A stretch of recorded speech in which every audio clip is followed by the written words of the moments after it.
Hey guys, we're back, and we don't actually have the comments because I had to reload another live, but we're back and we're going to continue the conversation. So if you do have any questions, if you want to ask me anything, or Kay or Josh anything, please just leave the questions, and then at the end of the conversation we'll go through them. Okay. So where were we at? What were you saying, Before Josh? I was saying how, like, when you make that transition, like when I made the transition into the whole gang scene, and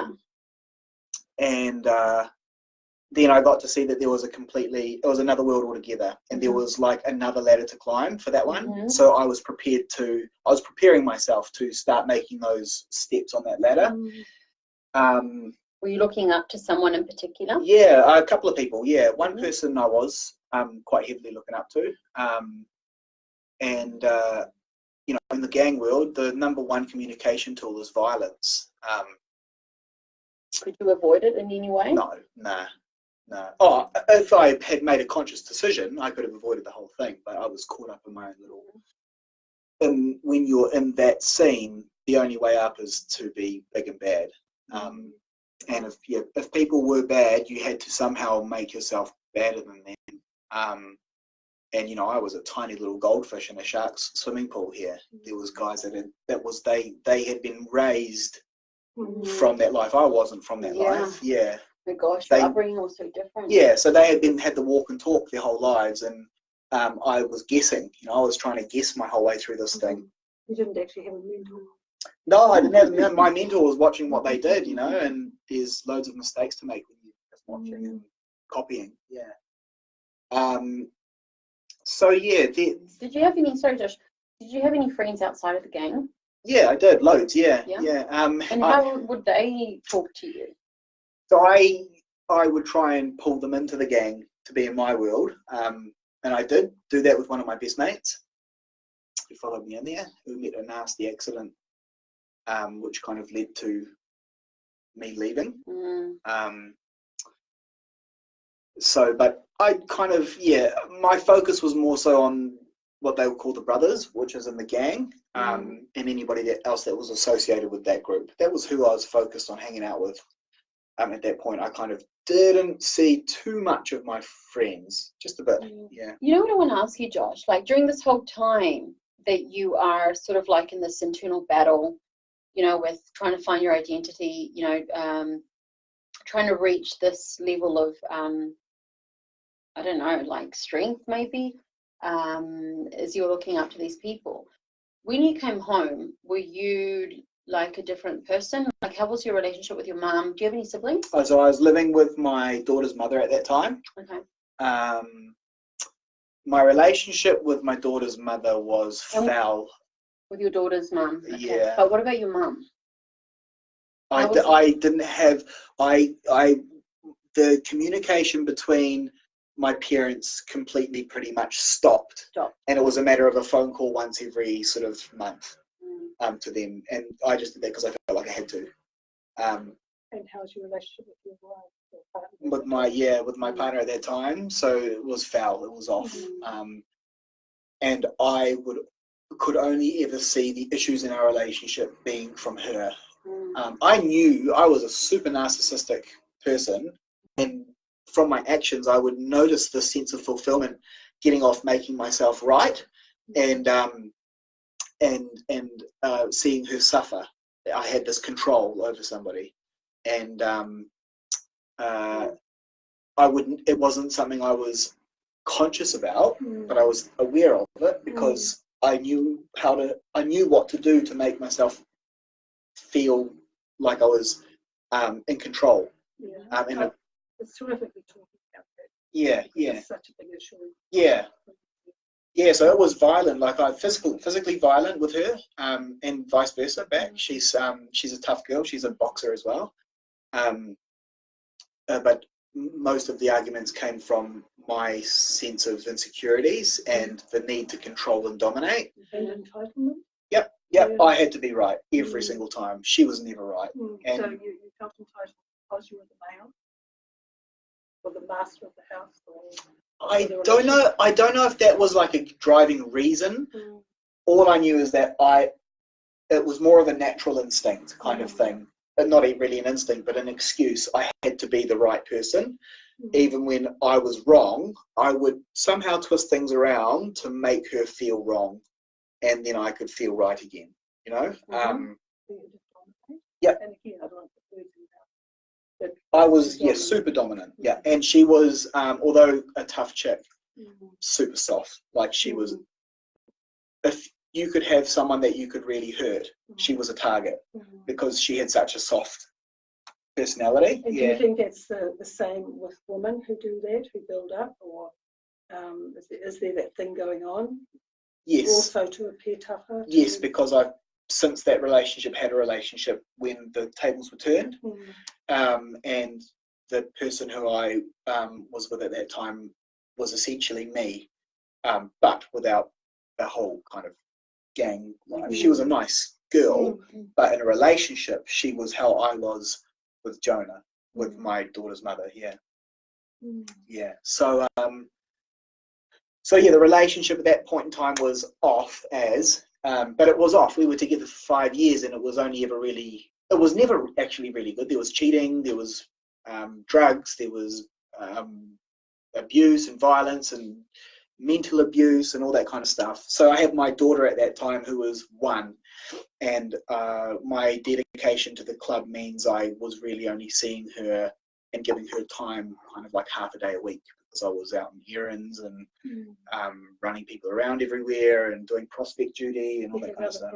Yeah, those were my priorities. And and Jonah kept very quiet. You know, I knew she had an issue with it, but she felt like she couldn't say anything to me about it. Did you know, like, whilst you were going through this, did some part of you know that you weren't fulfilled, that you weren't happy, that you had a lot of deep-seated insecurities?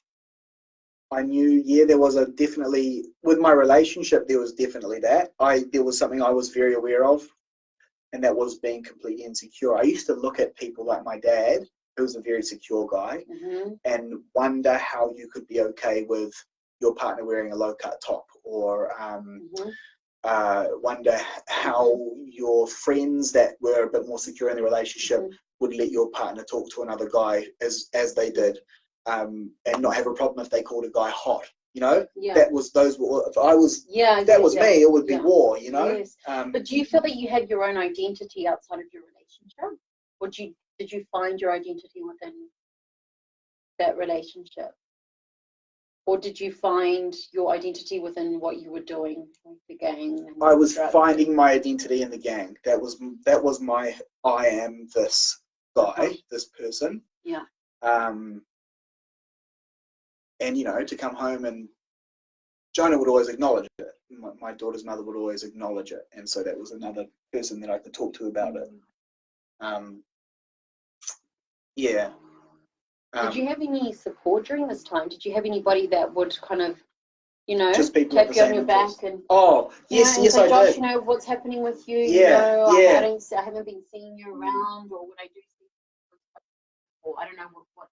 Did you have any friends that would, kind of pull you up and say, "Hey, Josh, you're not the same person that I remember you to be," or? So not directly through the time of me doing the gang thing, but leading up to that time, I was good friends with a detective who he mentored me for a little while. Really nice guy, and he could see from when I was 16 years old, pushing off into the troublemakers groups. He would always try and steer me back, and he would always tell me that I was a good person and that I didn't have the heart to do what they did. But he saw you for who you were, your soul. Yes. He wasn't judging you for what you were doing and for the trouble that you were getting into. No. So he was seeing you for your purity of. Yeah, of being a 16-year-old boy, at that time, and he wanted to help train me, and he came from a similar background, but he went down a different path and became a policeman. How did that mentorship, what impact did that have on you? I didn't like it. I liked it on some sense, but I didn't like that I felt loyal to it. Like, I felt like he had an impact on me, and I didn't want him to care about me. You tried. I tried.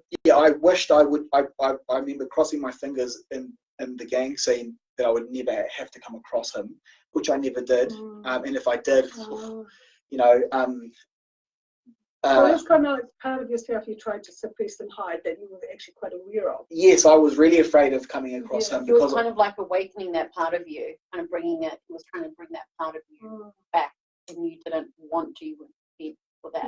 Yeah, I guess from where he was seated, it was more so a waste of a human life, a good human life. And he knew my background, he knew my mum and all that kind of stuff, and he knew my dad, and they both loved him. And he could see the potential that I had for sports and all that kind of stuff, and he was really trying to encourage me to get into combat sports more. And yeah, I didn't listen. He would keep giving me nudge on the shoulder and things like that, and you know, more than he probably should have. And then I got into that whole gang scene and didn't see or hear from him for ages. At that time, he was actually working in, I think, the motorcycle gang unit, which I didn't know about. But he obviously was watching what I was doing. And I got to a point in the gang where several things happened that I didn't like inside the group. It made me feel really afraid. There was an instance where there's often these, like, you know, there's things like guns and stuff that get passed around. And there was an instance where an occasion arose with the group that was talked about often, and I had to ask myself if I was really willing to, for the sake of the group and for my reputation, to take the life of another person if it ever came down to that. Not that it was a common thing to see or go through, because it's not here as much as it is in other countries. You can definitely have your taste of it over here, more than people think. But when I asked myself that question, I was so caught up in that world that I couldn't give myself an answer. And when I couldn't give myself an answer, I felt afraid, because at that point in time, it was like I had murder on my mind and jail. And that was, I knew if I kept on thinking in those directions, something's bound to happen in those directions. And when I, for some reason, I became conscious of myself not being able to make a decision as to pulling a trigger or not pulling a trigger. I couldn't say yes or no. And there was no adrenaline? Was there still adrenaline? Yes, there was. I wanted to say yes, I'll pull a trigger. I wanted to say that. I wanted to be that person. But there was something that couldn't answer it, and the fact that I couldn't answer it really freaked me out. And then I became a little bit more conscious about it once I kind of realized that I wasn't making a direct answer for myself. And then a bunch of activities happened inside the group, and I really felt a strong urge to leave, which I followed up. I chased that. Didn't like what I was going through, didn't like what I was seeing. And so this kind of started unraveling what you had thought was going to be big and marvelous. It was completely another story. You know, I thought I was a tough kid. There was kids there presenting themselves in that manner that were millions times tougher than I was. So the price was getting high. I felt ruthless. Ruthless, but you know, that's a tough kid. You know, to live in and die by what he believes is a tough kid. And that's what he's learned, and that's all he knew, and that's all he knows. But I knew differently, and I was trying to make an excuse to live his life. And so although you can look at them and say they're doing wrong things, they're doing what they know, they're only acting on what they know. And even if they have come from supportive backgrounds, they're still only acting on what they know. And unfortunately, they're braver than I am in that sense of it. They're willing to push those boundaries further and take bigger risks than I was prepared to take. You call it brave, or would that be finding more justification for doing it?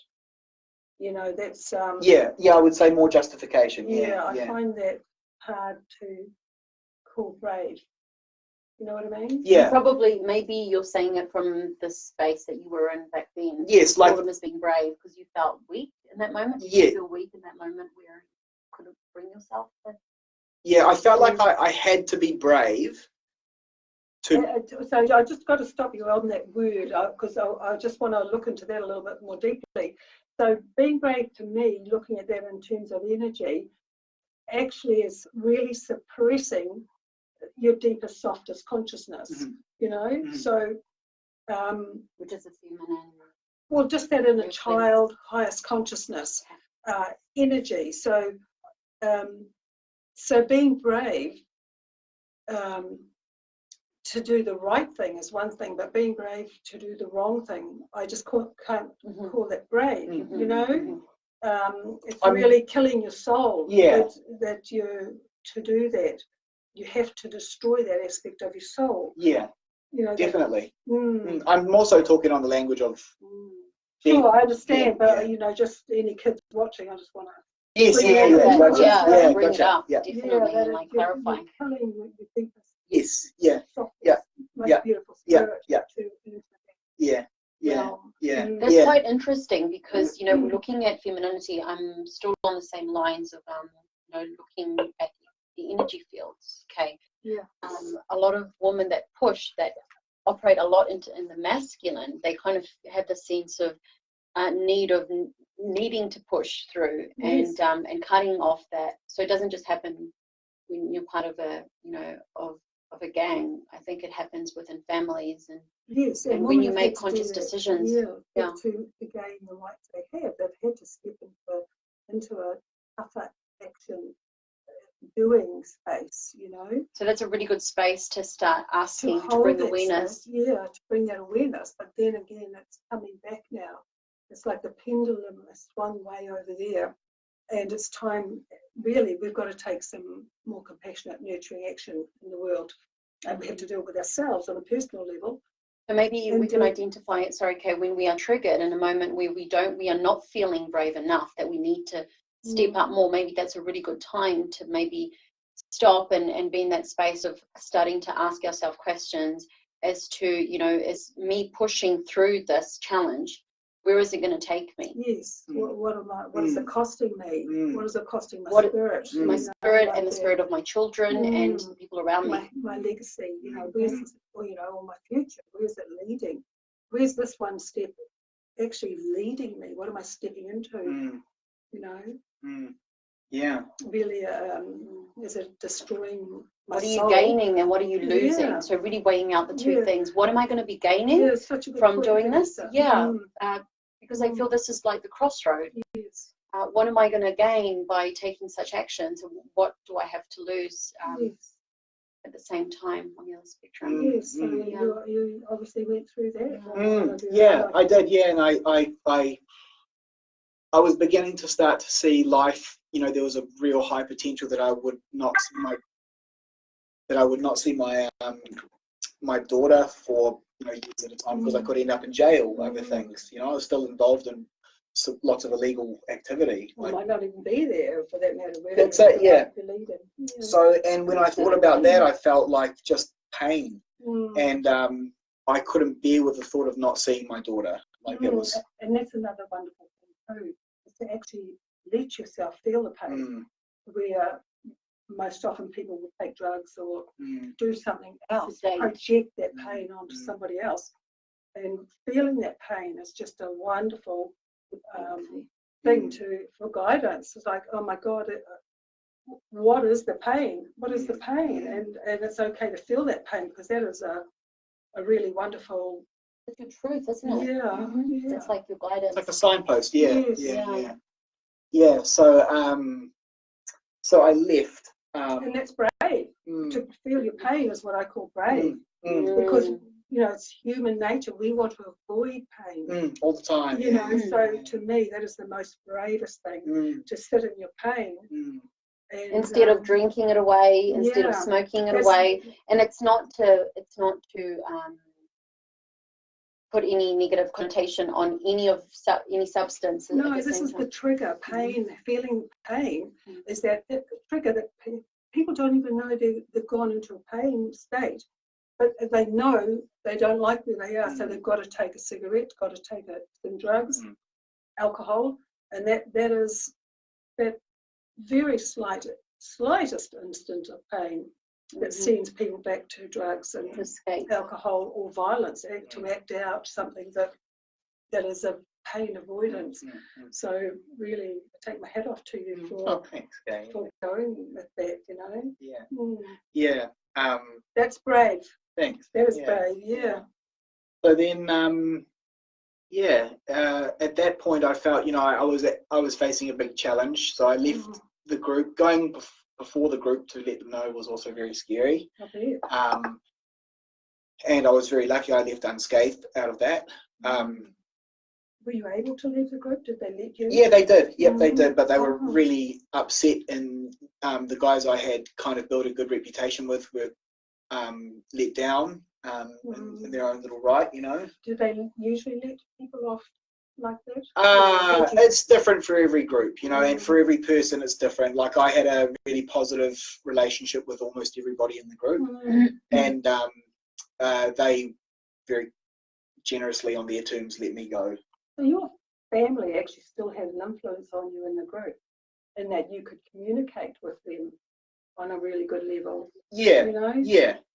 Although I didn't communicate with my family. No, but I'm saying within the group, your past, your upbringing still influenced your gotcha. Gang, you know what I mean?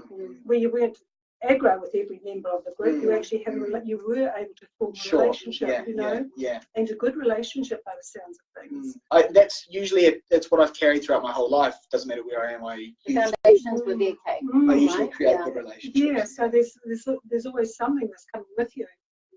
That's a great benefit, no matter whether it's in a negative space or not a negative space, it's helpful. What I wanted to ask you, Josh, and I don't know if you finished.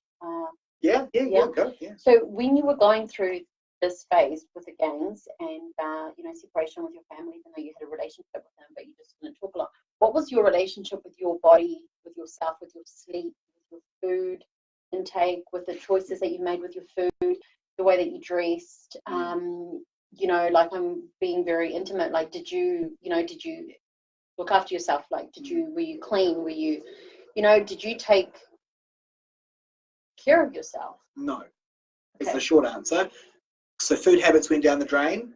I started eating takeaways, like greasy, dirty barbecues. My clothes always represented anger. In what way? Colour.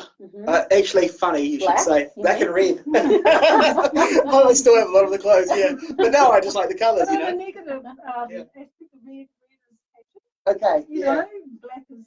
Yeah. I love black. I wanted to feel, I wanted to dress intimidating. That's how I wanted to look. I wanted to look intimidating to people. So I dressed on purpose with intimidating colours. Yeah, this is the colour. He does. Yeah. And it says, what does it say? Swollen. Swollen. And the back is also a really good one. Yeah. But I did have the beard, but now I just can't be bothered shaving. Yeah. So. And what about your tattoos? Yeah, these all came. This was all part of the package. I got most of them done leading up to that scene, though, like not in the group. So it was all, but they all, they're very dark, evil things. Like there's a. Do you have any anything that's no, but I'm actually going to be getting I think I'll get a big throat piece dedicated to truth, which they're called a mandala. The mandalas. Yeah. So that was all just what you were going through. It symbolized something. Yeah. This was started coming up when I was getting into competitive fighting. So I had a couple of kickboxing fights, and I started kind of, I guess, expressing, not consciously. I just knew I wanted to have dark, evil things on me because it's intimidating. I wanted to look intimidating. So I just chose the scariest things I could think of, which is, like there's a big dead guy with a chain around his mouth. There's a Baphomet head. Yeah. There's Anubis, which is the god of death. There's a severed hand, and there's Medusa, which is a severed hand. It's a big hand which has been chopped off. Oh, oh gosh. Yeah. Well, you have got red dripping from it. Yeah. So I've seen tattooists where they come and create something different over top of, old tattoos and turn them into something really lovely. I probably wouldn't do that because I'm not ashamed of my story. And that's amazing. Yeah, I don't want to touch anything to take it back, kind of thing. I get that. What's this one? Oh, this was my very first tattoo when I was 16. My very first paycheck, I just wanted to get a tattoo. So my dad said I get on this big, so I go on this big. Yeah. I understand that. Finding who you are. Yeah, that's wonderful. Yeah. It's like embracing yourself, your past. Yeah. Exactly. People ask me what this means all the time, and it's hilarious because they're like, "Oh, I love your tattoos," and then they take a closer look and they can see a bunch of skulls and. Well, yeah. Yeah. They're like, "What does it mean?" And I'm like, "Well, to be honest, death." I remember when we met. Yeah. We used to have a conversation about church, but we had always really engaging conversations. And then I remember looking at your own ones, and I'm like, man, they look pretty evil. Disturbing. Do we ask him about those ones? You know, I mean, there's a wonderful thing in it. Yeah. I really don't cover that gloss over it. Just be in it, and that's when you truly understand what your light is. When you sit in the dark, in the horrible stuff, and still understand that you are light, that you are there and conscious within it. That does not define you, you know, and it's not defining you now. No. At any point, did you find that you wanted to forget about your past in order to embrace a new you, or did you have to go through did you have to go on a certain path to then understand that your past was part of who you are and that you had to embrace that? Yeah, I've never the whole of you, not only half, but the whole of who you were. Yeah, so I've never wanted to neglect any part of my life. I guess the only part I wanted to neglect was when I was a kid, when it wasn't cool to be a Christian. You know, it was like, you know, I hope my dad doesn't talk about God today in front of my mates. You know, but like in terms of what I've gone through, I'm not afraid of talking about it. You know, it's not something that I'm embarrassed about. You never were. Never. If I don't talk about something, it's usually because someone's asked me not to. So like my dad was like, tell before your papa dies, do not bring up this conversation. So I was like, my lips are sealed. He doesn't know because he was so proud of me. Yeah. That's your grandfather? Yeah. On your mother's side or your father's? Oh, actually on both. I definitely couldn't. I would probably send my mother's parents to their graves telling them I was in a gang, but nobody knew about it. Nobody, just my immediate family and my auntie and my cousin, I think. Wow. So it's an amazing story. Yeah. There was an interesting thing that I faced the day after I left the group, and that was I instantly overnight I knew I had to change the way that I was thinking, the way that I was interacting with life. And I had this... But it was a moment that fear crept in, when you had the fear of losing something that was most precious to you in your life, which was your daughter. That's when the fear came up. Oh, so that was before I left. And then that was the reason for me leaving, was I could see that everything that I was going through down this pathway was leading to... pulling you away from your daughter, which is what you loved which I loved the most, yeah. So it was the fear of losing what you loved the most that helped you they kind of got you into your senses. Yeah. Yeah. It was, yeah. And then I had developed this, over years, like since I was 16, years of this violent personality where I would view everybody, any man that looked at me in the eyes, in my world, had an eye problem. And I was that person, that embarrassing person that in public, in Countdown, at a gas station, if you looked at me for a little bit too long in the eyes, I would call you out on it in public. I would want to fight somebody. Yeah.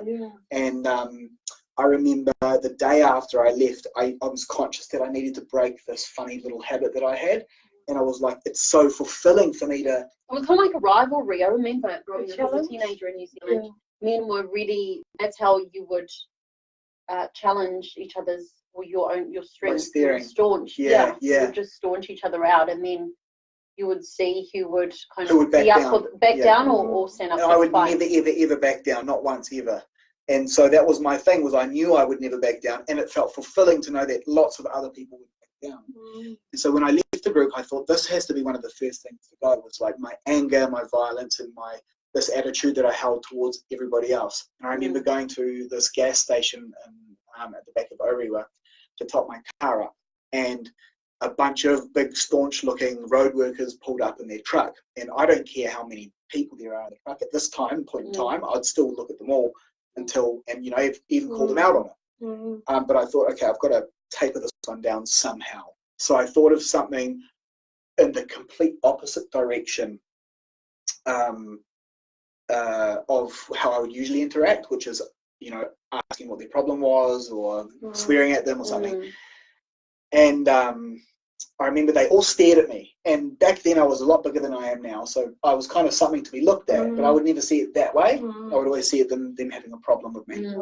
And I thought, what's one way I can sort of solve this? So I thought, okay, the next person who I think has an eye problem with me, I'll just crack a smile at for some reason. Don't know why that came to me, but it did. So I smiled at the truckload of these guys, and all of them pulled thumbs up and told me I looked like a beast. And it was the first positively reassuring thing I went through, which led me to believe that not everybody had an eye problem. And then I kind of felt like this new addiction coming about. Whenever a staunch person... Smiling addiction. That's a pretty good addiction. Yeah, I did. I adopted it. Yeah, so whenever somebody staunch would look at me, you know, like this, my first reaction then was to see, like, I'll smile and see what they get back out of it. And 99 times out of 100, they'll smile back. And usually they look confused when they smile. Like, yeah. That is amazing. Yeah, so that was amazing. Yeah. Wow. You were so conscious. It's just that you had this adrenaline and this kind of addiction to being a certain person. Yeah. There's a question that Trish is asking. So Trish is saying, if you're still here, Trisha, so did you ever make your decisions knowing the consequences, good or bad, and think it was worth it at the time? She's saying that's so awesome. Yeah. So that's her question. Yeah, that's a good question. I don't think I ever analysed anything for being good or bad or worth it. I just kind of looked at the end picture of a certain path that I wanted to travel and thought that was how I have to end up. I definitely knew when I was going down those routes that there were consequences, that there was definitely a potential that I would end up in jail or severely injured or dead. I knew that. The silly part inside my head was telling me that I was bigger than that voice that knew that. So it was kind of like my ego was outflexing was trying to outflex my, you know, the natural love that kind of tries to gently guide you away from those kinds of decisions. The ego was really flexing its muscles, And you always had your eye on the prize. So fixed on it, so yes, I was aware that there was consequences, but they didn't really matter at that point in time. And I mean, it's a wonderful thing if you're going to the Olympics, you know, because you've got your eye on the gold, you know, prize and that, but for where you were using those great skills you had, but just directed in the wrong place.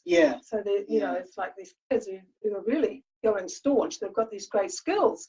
Just a matter of directing them somehow, getting them in time. Did you feel growing up, or maybe now when you look back, you feel that there wasn't enough support for young people in New Zealand to be guided on a different path? No, I never felt like influences? That. I feel like that now, but I didn't feel like that then because I came from a really supportive home. But not the home, the environment though. Not outside the home. Outside the home. Do you feel that you had, you know, besides sports, because sport is something that is addictive and it's very much, you know, what everybody does in New Zealand. Everyone's really strong in sports, right? That's what they promote. If I was to compare it to Europe or like to Italy, for example, they're much more stronger with the academics, you know, with subjects. But do you find that, have you ever lived overseas? No. Okay, so maybe it's just hard to kind of make a comparison. You don't know whether there could have been a more supportive environment for you growing up in New Zealand? What would have changed your direction when you were younger? What could have happened that would have moved you sideways? Okay, I kind of get where you're going, So was there something? So, you know, like, for me to relate to my experience, from my current experience to my past experience, it would probably be the fact that there was never a big emphasis on understanding yourself. Nobody ever showed you that. You were expected to figure it out. You know, nobody taught you how to listen to intuition. Nobody taught you anything about creating. Creativity. Yeah, creativity. Nobody taught you any of that stuff. And nobody put value on each other. Yes, that's it. Yeah, no, there was no emphasis there. No value on. So you hear about it, you know, as a it's Christian. Yeah. But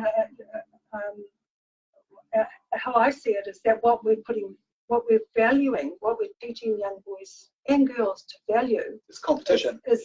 Well, that's what they've been taught to value. Yeah. So if we taught them to value things that maybe art or more nurturing type of things rather than competition, like more collective rewards, that we're rewarded if we help our group or something like that, that it would change the focus, because generally human beings want approval. It's really the culture then, isn't it, Kate? Yeah. I mean, would you agree? Yeah. If somebody had put some emphasis on some other skills and said, well, you know, if you go like this, well, then you get the prize type of thing, you know? Yeah. It's more orientated on group reward as opposed to individual rewards. One of the first things I stumbled across, kind of probably, I don't know, maybe 6 months after I left that scene, was the book The Secret. And if I had have understood those concepts about, you know, the law of attraction and all of that kind of stuff, I would have used that knowledge for so much better, brighter things, you know, like becoming, I don't know, an even better athlete. You know, the law of attraction, I felt like that's something that kids should learn at school, because it's very humanistic to want to achieve, and the law of attraction can help. Everybody's got a genuine positive desire, and I think that if I had have known that earlier, a bit more about it, and it's nobody's fault, it's the fact that nobody knows enough about it because there's never been a big enough emphasis on it. But if I had have known a bit more about something like that, it could have definitely led to a different channel. Which But looking back, you know, we've all had bad experiences. You know, no matter how good your life is, I think most people have had bad experiences. I believe there's always gifts in the bad experiences we've had. Yeah. So what would you say are the gifts that you can bring from those experiences that you've had? I would say an unwavering sense of empathy and non-judgment for people. Yeah, Wow, well, that's pretty amazing. Yeah, I can kind of understand if somebody. It may not sound super positive, but I could understand why that guy robbed a liquor store, or I could understand why that chick cheated on her partner. I can understand all that kind of stuff, and I can also understand the sense of helplessness you have with those things as well, which is why I struggle to have I just can't. I can't engage in a conversation talking about how somebody has failed in life, because I can understand where they're coming from, kind of thing. Oh, absolutely. Yeah, there's no failure. There's only learning. Yeah, 100 times over. Yeah. What would you say to somebody if they think that they're a loser in life? They feel like losers because they are currently not. So. Yeah, all I could really talk about is from my own experience, and you know what, I don't know what I would say to somebody who would say that. There is such thing as being a loser? You were saying that there isn't, say, in the last video that we, no, I don't think there is. There isn't, no. It's just lessons labels, isn't it? From that. Society tends to label. Well, that's part of that dynamic of a hierarchy. If you're not somewhere in here, close to the top, then you're called a loser. Yeah. At the present, we've got, you know what, the 1% here and millions of people down here who are claim to be losers. But they're actually part of that economic system that's not working for people. And this is where with a limited set of values like that, if we judge by that criteria of getting to the top of the mountain, well, you know, everybody's going to be a loser. Most people, 99% of people are. And but I always think these things are just wonderful learning tools. And as you say, you get more empathy. And the only knowledge we have truly is our self-knowledge. Everything else is information. But until we understand it deeply ourselves, our fears, and have that deep knowledge of coming through it, we don't understand it. You know. And when you talk about positivity, I'm just not a believer in positivity. Because it's often skirting over. What about optimism? Yeah, it's different though, sure. isn't Yeah. And yeah, no, I think it's amazing. You work with young suicidal youths. Yep. Today. So yep. So what would you say? Sorry, I think I had a question. If I haven't lost it. no, go for it. If you can. I had it on It'll my come mind. back. Yeah. It was something on the lines of what do you, when you work with these people, so what is the thing that young people that are lost in finding themselves, what is it that they need to hear or feel or experience more than anything? Yeah. And how can people, and how can we, if we support them? Yeah, that's a good question. So a lot of the kids that I work with have taught me a lot more again, and it's seeing that, you know, they are so used to people wanting to fix them. Yes. And I don't think that it's I don't think it's something that people are conscious about. People think because they're having a bad experience that they need to be fixed, that they're broken. And the truth of the matter is they're very human, and just as human as the person who's having a good experiences. It's just that they've got this time in their life is not so easy or not so nice, and what they don't want generally is want to be fit, or to have people wanting to fix them, or fit answers, or told that they need to be different, or that they need to change their mindset about things. And so the most useful thing that I bring to working with my kids is just space, and it's really just giving them an opportunity to express themselves, to first of all be heard, which is what they want. Most of all, they just want to be heard. And a lot of the time they're not being heard, they're being told, they're being educated. So within that space, it's actually giving them a chance to also find who they are. Yeah, like they don't necessarily know who they are, but they might discover it within that space that you're holding for them. Yes, and that's the key, is like, I don't know who they are, and neither does the psychologist. They don't know who they are either. And that's why a lot of them don't want professional support. That's it, because we don't know. Because they're like, well, they don't know me. They don't know what I've been through. That's I don't want to be told. And they don't know what I want. Yes, I don't know what I want. Yes, How can they know what they want? Exactly. So that's why they're giving them room to find what they want. One of the things I found when I was going on my journey, like, I was very angry, and often I would say something which I thought was a normal thing, but it would come out angry, which I wasn't angry at the moment, but that's the only way I knew how to communicate. You know, so they need that space to be angry. To be angry, not be judged. Exactly. Yeah. Well, you know, what did you mean by that? So we would ask parents to have more patience around their children that are kind of going through this phase, and rather than demanding things from them, listen. Listen. And as I was saying, like, about the nun, saying the other week about a nun who I was really belligerent with.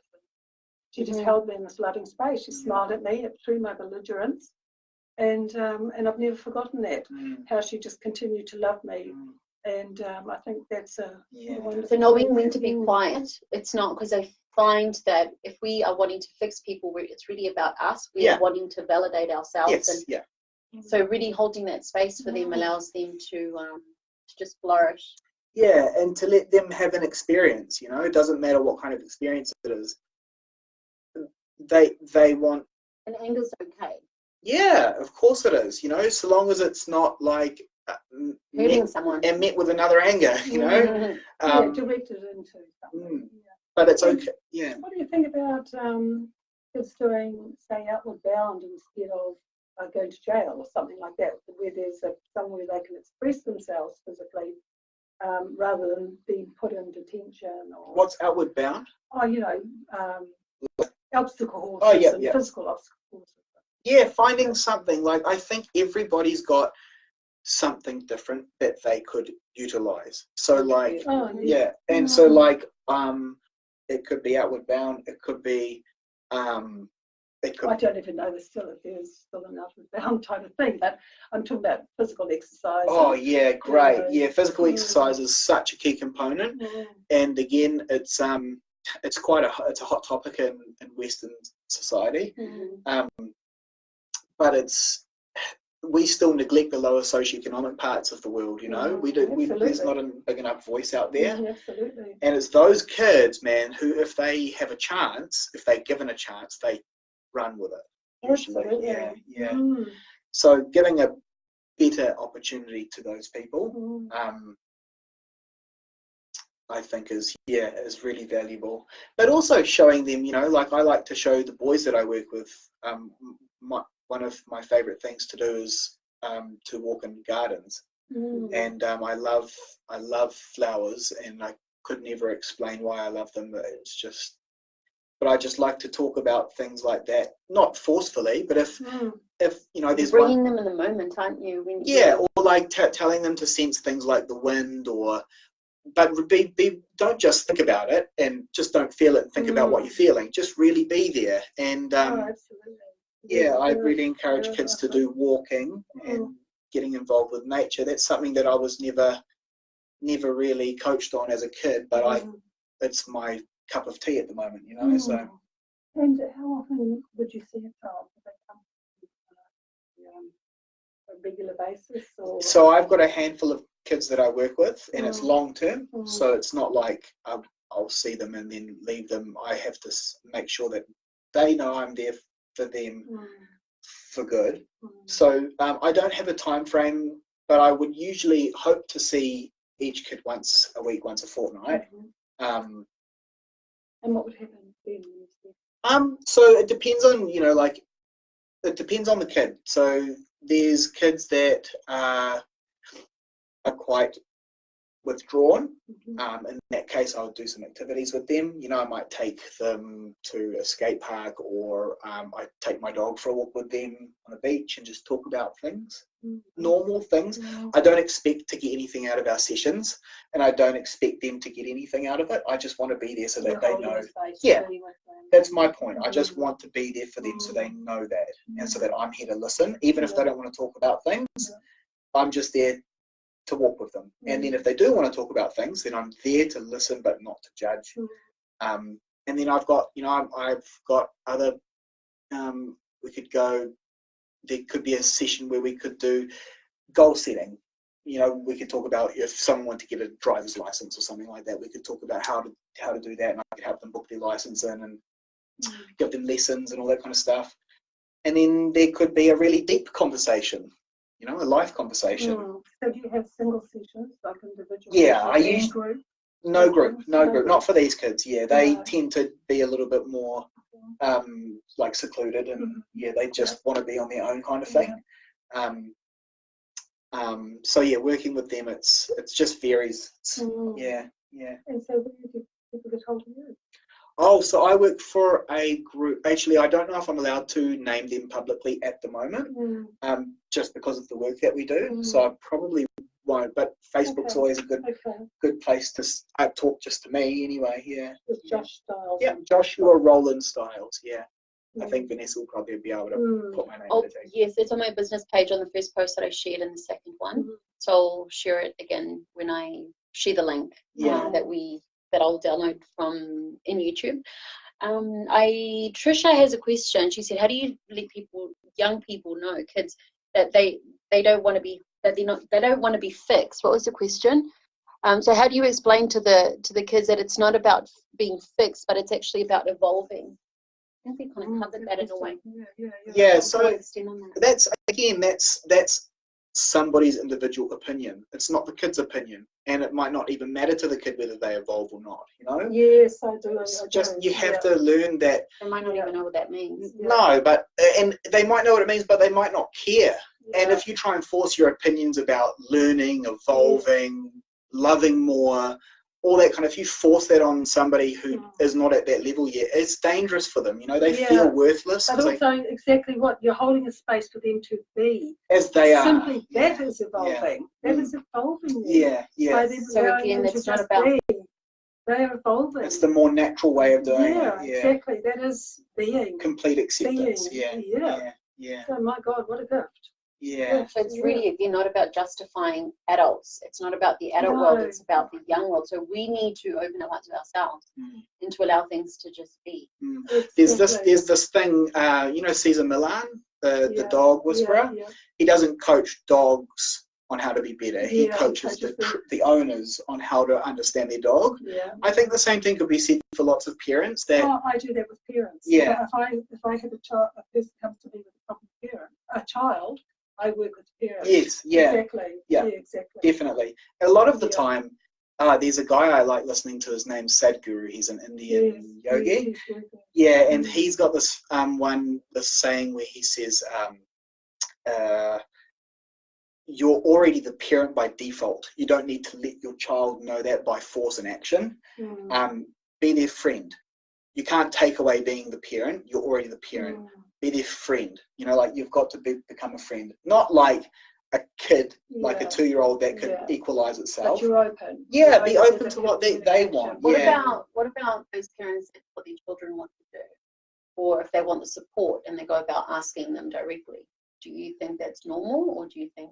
Who asks who directly? For the parent to ask the child. If the parent is trying to involve the child by teaching them, you know, labour or whatever, and they ask them to do things or demand things, do you think that could have a positive effect on the child, or do you think that can be detrimental? So Does that make sense? Kind of. Can I answer that?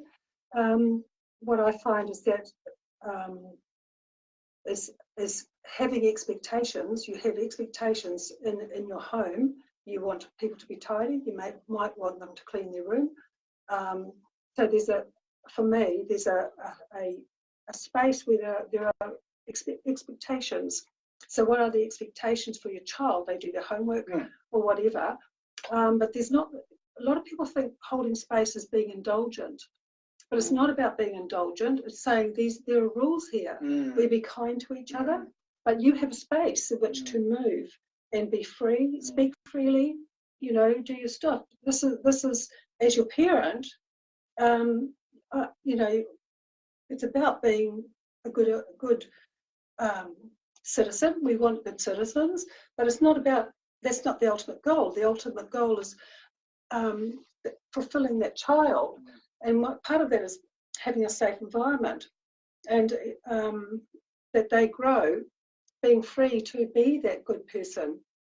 I believe kids are ultimately good, that they'll ultimately do the good thing.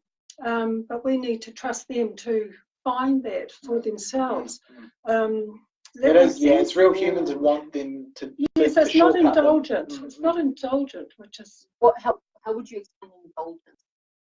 Well, letting the kid just do what they want, throwing tantrums, or you know, it's okay to throw a tantrum, but it's also there's areas where you expect certain behaviour. You know, that's bringing you to be a reasonable citizen. You know? It's also showing how to contribute in society, how to be a good citizen, but also how every action that you take has an influence and a direct effect on. It's not all about you. You matter, but it's not all about you. You know, you have responsibilities as well to the people around you to be civil. So it's speaking your mind, but not being rude in that. You know, does that make sense? It does. Yeah. So it's not indulgent. It's just the point I'm trying to make. And all you have to do is communicate with them to let them know. You know, like some people might find this way of communicating offensive. You know, like if you if I called you this name, how would that make you feel? And then you ask the kid to bring up how would it actually make them feel. You know, like on a scale of 1 to 10, would you feel angry or upset or sad? Or they're actually validating feelings as well. Yeah, just creating awareness in them about like how, if they're saying, you know, you're fat to someone, how does it feel when you get called fat? Do you think the person you're calling fat would like it? Like, is it? Like it's. And if you don't like it, why do you think they would like it? You know, and it's just, you know, because it might seem like a small word, fat, but it's actually very degrading. Yeah, massively degrading. Yeah. So. Yeah, yeah. It's not about like, oh, we don't call people that, you know. The kid doesn't know why we don't call people that. You know, he will know why we don't call people that if he can relate to it. Yeah, yeah. That's not what I work with my kids on, by the way. They're a bit more, they're like, that's my kid, that's my babies, that's my daughter and my boy. Yeah. Yeah. Speaking as a father. Yeah. Oh, yeah, terrific. Wow. Let's see if there's any questions. And I don't think there's any more questions. Did I remember that question that I was going to ask you? Did I ask you that question? Which one? I'm having short-term memory. Yeah. It's a wonderful thing, eh? Yeah. So you would, if you were to speak to a young male that's trying to find his place in society as a man, I know where you're going with that. Yeah. yeah. The short answer would be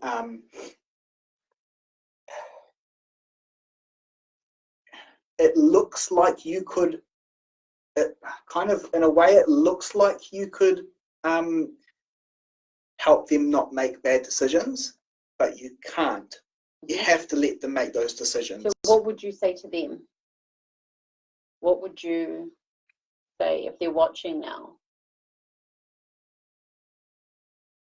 If it was me that I was talking, let's say if I'm talking to myself back then, I personally wouldn't listen to me now. Okay. That's what I'm getting at. You're ignoring us. They're ignoring you now. Yes, and I had to go. Seeking, because you're not seeking. No, I'm not seeking. I'm seeking in a different way. You know, I think. But if I could say anything to them now, it's that, dude. Like, it's okay, and I love you. It's kind of like more. It's more like whatever mistakes you feel like you've made, it's okay. It's all good. And if you're going to make mistakes in future, it's okay. You can't stop somebody from hurting themselves and hurting others, but you can definitely make sure that they feel safer, or you can make sure that they feel a little bit more love. And that would probably be the best way that I would feel to communicate to them, because to think that you can stop somebody from doing something dangerous is kind of negligent. They're still going to do it if it's preset. You know, like me, I had a guy that was mentoring me. This policeman who was amazing, and only afterwards we had a coffee catch up about 2 weeks ago, and I wrote a really big sort of appraisal into the police to this guy, and he was like, why? I didn't do anything. He didn't know what he was doing. But he didn't tell me don't do it. He just said, you're a good person. I know you're a good person, and you can always do so much better. He never told me I was wrong. He never made me feel like I was, you know, hurting my family. He never put that in my mind. He just told me that I was a good person. And for some reason, I kind of believed him. I just didn't know why. Yeah. It just vibrated in your soul. Yeah. Amazing. And that was the guilt that I felt every time I made a bad choice. Whenever I sold these drugs or took them, it would be this little voice of this guy going, "You're a good person." And I'd be like, man, I'm prickling at I kind of know that, and I know that what he said is right, and what I'm doing doesn't match with what I'm good for. But I would do it anyway. But the only way I could learn was by going through it. And I'm not saying that, you know, go through it. There isn't really a right and a wrong way of doing things. But then when you did it and you had that voice, how would you feel after? Oh, guilty. The signposts were all red and white. They were all like, bing, bing, bing. You know, it's, I don't know. So you just have to trust that they will find their own way. Yeah, and just offer space and love, regardless of what they're doing.